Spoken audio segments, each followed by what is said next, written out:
one thing that I think that we might want to be doing while we're quarantined is to learn to shag. So if you would like to, just find a little spot. You can see right now that I'm in my kitchen, and this has been a little spot where I have taught several people to shag, so I think it'll work. And one thing about shagging is that it's best when you do shag is to stay in what we call your slot, which means that whenever you start dancing, pretty much by the end of that song, you're still going to be in that slot. It's one of the few, if not the only dance I know that is like that. But anyway, let's start with the way we teach shag. Now, it's a little different from the way it was when I first learned, which was a long time ago. But I think it's easier because now we count. And I usually say if you can count to 6, and if you know your right from your left, you can learn to shag. So the count now is 1 and 2, 3 and 4, 5, 6. So if you heard a beat that went like this, you would count 1 and 2, 3 and 4, 5, 6. 1 and 2, 3 and 4, 5. Why don't you do that with me? 1 and 2, 3 and 4, 5, 6. Great, you got the count. Now, you know your right from your left. And if you are a female, or if you're going to do the female step, you'll start on your right foot. Now, if you're going to do the male step, you would start on your left foot. And when we say 1, which I will do, and I'll try to say ready, go, or let's start 1, you would just pick up that foot and put it down. Again, if you're the female step, pick up your right foot, put it down. If you're the male step, pick up your left foot and put it down. After that, anytime you'd say a number or an and, you're going to change feet. So if I said 1 and 2, if you were a female, you'd go right, left, right. If you were a male, you'd go left, right, left. Let's try that. So just starting with 1, ready, go, 1 and 2. Okay, how'd you do? If you're a female, did you go right, left, right? And if you're a male, or doing the male step, did you go left, right, left? And if so, you're right, or you're correct. Okay, so now let's continue. We've done 1 and 2. Let's go on to 3 and 4. We'll add that to it. Doing the same thing, just keep switching feet. So I'm going to say ready, go, and for right now, I'm going to do the female step. So I'll start on the right foot. If you're doing the male step, you start on the left. Ready, go. 1 and 2, 3 and 4. Okay, how'd you do? But I'm going to turn around real quickly. You might can see me better. I'm going to do the female step. 1 and 2, 3 and 4.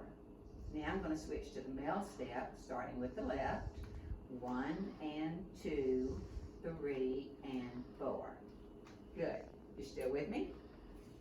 All right, let's go on through 5, 6.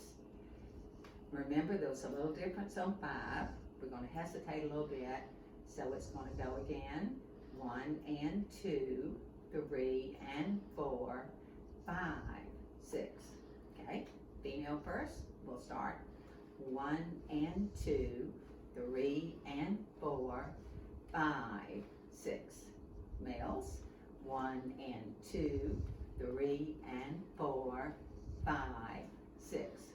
Great. Now let's step back on 5. Just about half the length of your other foot.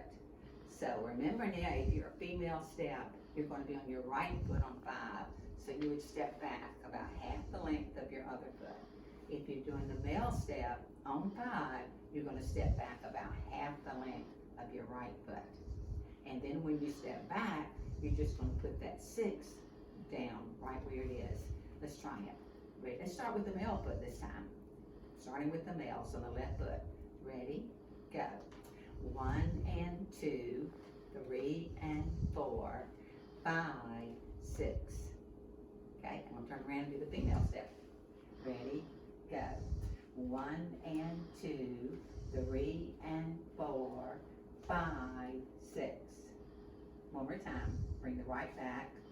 1 and 2, 3 and 4, 5, 6. Okay?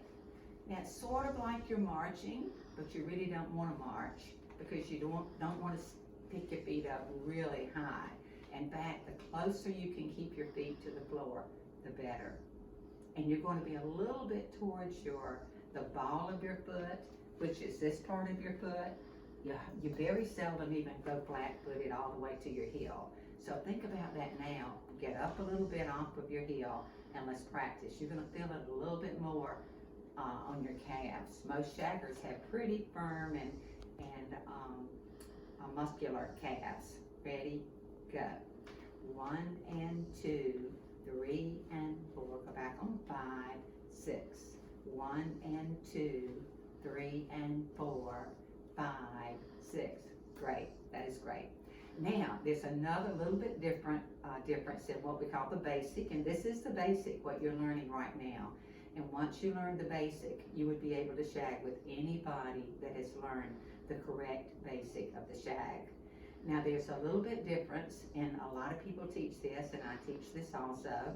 I teach at the University of South Carolina. This is my 17th year, and so I always like to show several different basics. This is a very important one, so watch carefully. On one, you're going to step up a little bit or forward, and that's your 1, and then bring your and up with it. So let's just try that a second. For 1 and 2, and then go back again. But 1 and come forward. 1 and 2. Can you do that with me? Ready? Go. 1 and 2. And that was for the girl. Now for the male, left foot, 1 and goes forward. 1 and back on your 2. Again, ready? 1 and 2. And then let's just continue with the rest like we were doing. 3 and 4, 5, 6. Okay, let's do that from the top. Starting with the male again this time. Going forward or up a little bit on 1. Ready, go. 1 and 2, 3 and 4, 5, 6. 1 and 2, 3 and 4, 5, 6. And for the female, I'll turn around, going forward on 1. 1 and 2, 3 and 4, 5, 6. 1 and 2, 3 and 4, 5, 6. How you doing with that? Okay. Now one more that you might find, somebody might say, well, I learned it this way, and that's fine too. And just remember that whoever you're dancing with, if they're doing it in any of these basics, it's going to turn out exactly right. This one we're going to go, well, just watch me and I'll count it. We would go 1 and 2, 3 and 4, 5, 6. You notice your 5 is just the same. Your 1 and are just the same. 1 and, but we can do a little difference with 3 and 4. Okay, so watch again. 1 and 2, 3 and 4, 5, 6. One more time. 1 and 2, 3 and 4, 5, 6. For the guy, 1 and 2, 3 and 4, 5, 6. So you can sort of take your pick of what you would like to do with those, and you'll be fine because you'll be able to do it with whoever is doing their own way. As long as we're particularly important that we go back on 5. Now, the other important thing, there are a lot of important things, but one of the most important things is doing it to the music. So we want to listen to the beat and listen to the drum, normally is what we listen for. Now, how do we hold our hands? This is important too. Most of the time, the female is going to extend her right hand, and the male is going to extend his left hand. Now, there will be occasions when he will change to his right hand. Not many times that the girl will go to her left hand, but maybe occasionally. But normally, he's going to extend his left hand. She'll extend her right hand, and they will hold it around her waist level. Now, you don't want to hold each other's hands so tight that when you get through dancing, you have to pry your fingers apart. But you don't want it to be so loose that it's like some dead fish that he's trying to lead you. And I forgot a real important thing, or I haven't told you yet. The male lead is the leader of the shag. You know, it's hard to have two leaders. So we're going to let the male be the leader for this shag, okay? So whoever is doing the male lead, the male step, he's going to be the leader. So we're gonna let him do the lead. So he's gonna extend his left hand, she's extended her right hand around her waist level, and that's how we're gonna shag. Most of the time with one hand for each person. So let's say we've started dancing and I'm doing the girl, and so I'm holding my hand. First of all, one always needs to ask the other one, would you like to dance? And hopefully you will always say yes. There may be an excuse, but there aren't many for not saying yes. I think I still remember a couple of times when someone said no to me, and I still remember that. So I don't like it if someone says, I don't like that song, or you're too good for me, or I'm too good for you. We remember those things. So always say yes at least once and get up and dance with whoever asks you. So ask someone to dance, and then they say yes, and so you get up to dance. Now, the girl has extended her hand, the guy's extended his. In a later lesson, we'll learn what I actually call a proper start, and it's when we get together and start as if we're slow dancing, and then we go into the shag position, and we'll stay there pretty much the rest of the dance. But for right now, we're just going to start with what we call the basic. Now, you can say, well, I don't have a partner. And of course, we're doing the quarantine thing now, which I don't have a partner, but it's certainly not going to slow me down. And it didn't for years for people who were learning to shag. Back when I was coming up, which was a while back, it was sort of a joke, but with a lot of truth to it, that the best shaggers learned to shag with the doorknob, or with the refrigerator, or with the back of a chair. You can just turn right over to the refrigerator, grab a hold of that person, which would be their hand, about where you would want it to be, and start practicing the basic. So I would just start. Now, I forgot to tell you, the other hand, back when I was growing up, often a person had some kind of drink in their hand, and I usually say, I think it was water. I don't remember for sure. But whatever you would have in your hand, put it in a safe place, which we do have to say now. Put the drink down in a safe place, but don't take it with you on the dance floor. This is a big no-no. In fact, often you'll hear the DJ say, please don't take your drink on the dance floor. Real important for several reasons. One is a lot of people now spend money for their shag shoes, which I was going to mention because a lot of people say, what kind of shoe do I wear? And it's not real important. In fact, maybe now if you're in your home, you're barefoot. Or I know when I teach at Carolina, often I tell the kids, if you don't have a shag shoe, which just mostly means it has a leather on the bottom, or it has a back to it so that you don't slip out.